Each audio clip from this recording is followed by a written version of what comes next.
I do know that there's probably hundreds of thousands of kids who are going through the same thing right now. And maybe if I can help stop their nightmares, it will help me stop mine. Hey yo lur, bayangin deh kalau ada sebuah skenario absurd, tapi ini tuh legal secara hukum di Amerika Serikat. Kamu nih sedang tidur di kamar kamu, lalu tiba-tiba dibangunkan paksa pada jam 3 pagi sama orang asing yang badannya besar. Kamu mencari perlindungan ke orang tua kamu, tapi mereka hanya diam melihatmu dibawa pergi. Karena sebenarnya kamu tuh sedang dijemput sama transporter profesional yang dibayar mahal sama orang tuamu sendiri. Tujuannya untuk pergi ke sebuah tempat yang labelnya tuh sekolah khusus atau pusat terapi. Welcome to Trouble Teen Industry. Ini tuh bukan sekedar tempat rehabilitasi, melainkan industri bernilai miliaran dolar yang mengubah fase pemberontakan remaja menjadi sebuah keuntungan bisnis. Langsung aja kita bahas di Rudik.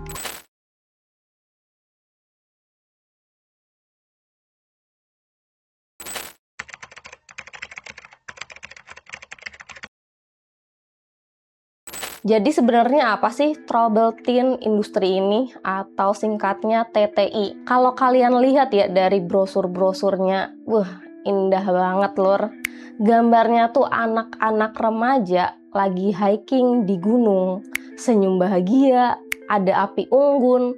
Pokoknya vibes-nya tuh healing banget dan sangat meyakinkan untuk para orang tua. Target pasarnya tuh adalah orang tua yang kewalahan menghadapi anak yang kecanduan gadget, sering bolos sekolah, atau terlibat dengan obat terlarang.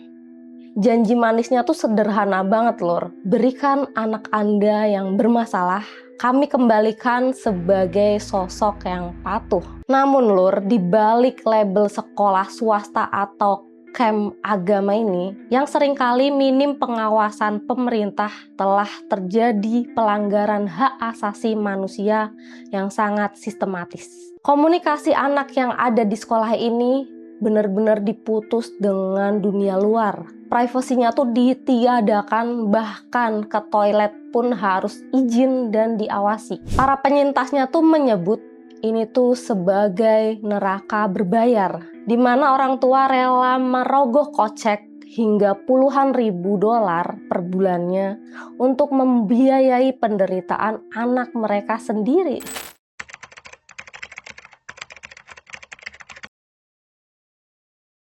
Biar kalian paham gimana sih ekstrimnya metode mereka buat ngedidik anak-anak ini, kita bedah satu kasus yang legendaris, yaitu Ellen School. Tempat ini tuh letaknya di dalam hutan terpencil yang bernama Maine. Sebenarnya udah tutup sih lur di tahun 2011. Tapi jejak traumanya tuh bener-bener abadi. Bahkan kasus ini tuh viral gara-gara webcomic berjudul Joe versus Ellen School yang dibuat sama alumninya itu sendiri loh. Di sini metode pendisiplinannya tuh bener-bener di luar logika banget lah. Pertama nih, ada metode yang namanya general meeting. Jadi kalau ada satu anak yang melakukan kesalahan yang sangat kecil bahkan sepele, misalnya nih kamu senyum pas lagi baris, dan anak yang senyum ini tuh bakal ditaruh di tengah ruangan. Terus ratusan siswa lainnya disuruh mengelilingi dia buat teriak dan memaki. Ngeri kan? Dan kalau siswa lainnya itu nggak ikutan teriak atau teriakannya tuh kurang kenceng, nah giliran nih siswa itu yang bakal ditaruh di tengah. Jadi benar-benar perang psikologis yang ngeri-ngeri banget sih ini. Tapi yang paling benar-benar brutal lur adalah The Ring. Sekolah ini tuh beneran punya ring tinju lur. Kalau ada siswa yang dianggap sebagai pemberontak, staf di sana tuh bakal nyuruh siswa lain buat masuk ring dan lawan si pemberontak ini. Kalau kalian pikir ini 1 lawan 1, enggak.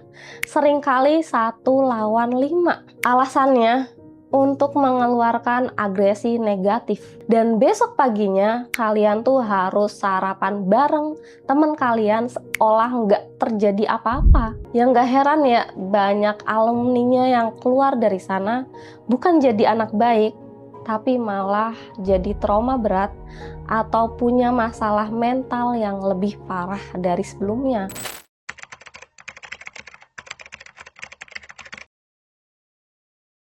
Anak sultan pun juga ikut jadi korbannya lur. Contoh yang paling viral adalah Paris Hilton. Kita taunya dia tuh hidupnya mewah, sosialita, atau party girl. Tapi di balik glamornya itu dia tuh menyimpan rahasia kelam belasan tahun lur. Waktu umurnya 17 tahun, dia tuh juga pernah dijemput paksa di tengah malam dan dikirim ke Provo Canyon School di Utah. Di dalam sebuah dokumenternya, Paris ini tuh mengungkap sisi gelap di balik kehidupan glamornya itu. Ia dipaksa mengonsumsi obat-obatan yang membuatnya menjadi seperti zombie, merasa lemas, dan kehilangan kemampuan berpikir kritis. Dan jika dia menolak lur, hukumannya tuh adalah isolasi tanpa pakaian di ruangan yang dingin, bahkan selama berhari-hari. Paris ini juga bilang lur, satu-satunya yang bikin dia bertahan hidup adalah menjadi sukses agar memiliki kekuatan untuk menuntut balik. Dan bener aja lur, sekarang tuh dia jadi aktivis garda terdepan buat nutup tempat-tempat yang membagongkan ini. Ya bener-bener respect sih ya buat Mbak Paris ini. Walaupun dia pasti ada traumanya, tapi tetap dia nggak takut gitu.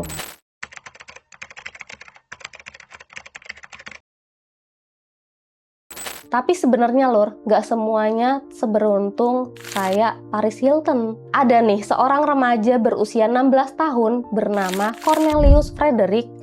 Dia kehilangan nyawanya pada tahun 2020 hanya karena masalah sepele, yaitu melempar sandwich. Dan respon stafnya tuh bener-bener di luar logika lur. Bener-bener nggak profesional sebagai pendidik. Setelah melempar sandwich itu lur, Cornelius ini tuh dijatuhkan ke lantai dan ditindih oleh 7 orang staf dewasa selama 12 menit. Dengan dalih menenangkan. Aduh, kenapa aneh? Dan bener aja, dia meninggal dunia 2 hari setelah kejadian itu. Dan hasil otopsi mengkonfirmasi penyebabnya itu adalah kekurangan oksigen akibat penahanan fisik. Ya itu, ironisnya tuh sistem hukumnya bener-bener aneh juga lur. Kan kalau dari rekaman CCTV ya, yang menindih Cornelius ini kan ada 7 orang. Tapi cuma 3 orang aja yang didakwa. Itu pun cuma kena pasal kelalaian. Makanya hukuman mereka tuh cuma masa percobaan aja. Dan sisanya 4 orang lainnya itu hanya dianggap membantu atau mengikuti perintah. Jadi mereka lolos dari tuntutan pidana lur. Ya bener-bener sisanya tuh dianggap cuma tim hore aja. Hukum emang suka bercanda ya. Dan akhirnya negara bagian Michigan langsung mencabut izin operasi fasilitas itu lur. Dan juga memutus kontrak dengan perusahaan induknya yaitu Quileute and Family Service. Nggak cuma itu lur, keluarga Cornelius juga menggugat Lakeside Academy dan perusahaan induknya itu. Tapi kasus ini tuh berakhir dengan kesepakatan damai, di mana perusahaan ini tuh setuju membayar ganti rugi dan jumlahnya dikabarkan mencapai jutaan dolar. Ya tapi tetap aja ya, nyawa Cornelius tetap nggak bisa kembali kan, dan nyawanya tuh nggak sebanding kan sama uang jutaan dolar itu dong. Nah mungkin kalian bertanya-tanya ya, kalau tempat sejahat ini kenapa nggak ditutup sih sama pemerintah? Nah, jawabannya tuh simple banget lur. Karena sekolah-sekolah ini tuh adalah sindikat korporat. Banyak dari sekolah ini tuh beroperasi layaknya franchise. Nama sekolahnya tuh bisa berbeda-beda kayak Provo Canyon, Lakeside, atau turnabout runs. Tapi pemiliknya tuh seringkali bermuara pada satu entitas raksasa yang sama. Salah satunya adalah Universal Health Service. Perusahaan ini tuh termasuk perusahaan yang besar yang terdaftar di Wall Street. Jadi kalau ada nih satu sekolah aja ditutup karena kasus kematian siswanya, bagi mereka tuh hanya kerugian yang cukup kecil. Ya mereka tinggal membuka fasilitas yang baru di lokasi yang baru dengan nama yang baru, namun menggunakan staf dan metode usang yang sama.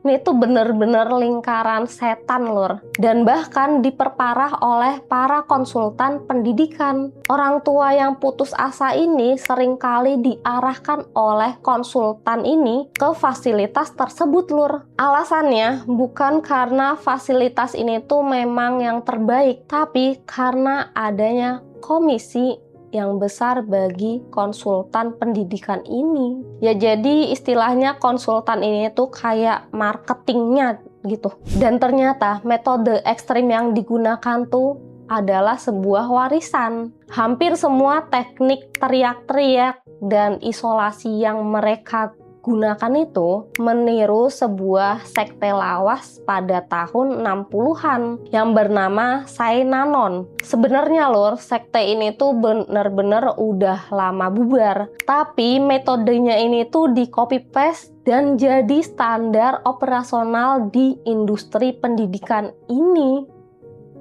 Bener-bener ini tuh ngeri banget sih. Jadi lur, musuh kita tuh bukan cuma satu sekolah yang jahat, tapi satu sistem kapitalisme yang udah mengakar kuat. Kita tuh sibuk mencari penjahat kan? Padahal penjahatnya tuh lagi sibuk meeting bikin brosur marketing yang sangat indah. So, thanks banget nih buat kalian yang udah nemenin aku dari awal sampai akhir video. Like jika kalian suka sama video ini ya. Jangan lupa di komen dan juga di subscribe. Semoga hari kalian menyenangkan, walau terkadang melelahkan dan bahkan membagongkan. Hadapi semuanya dengan senyuman. Nama aku Tika, see you at next video. Bye.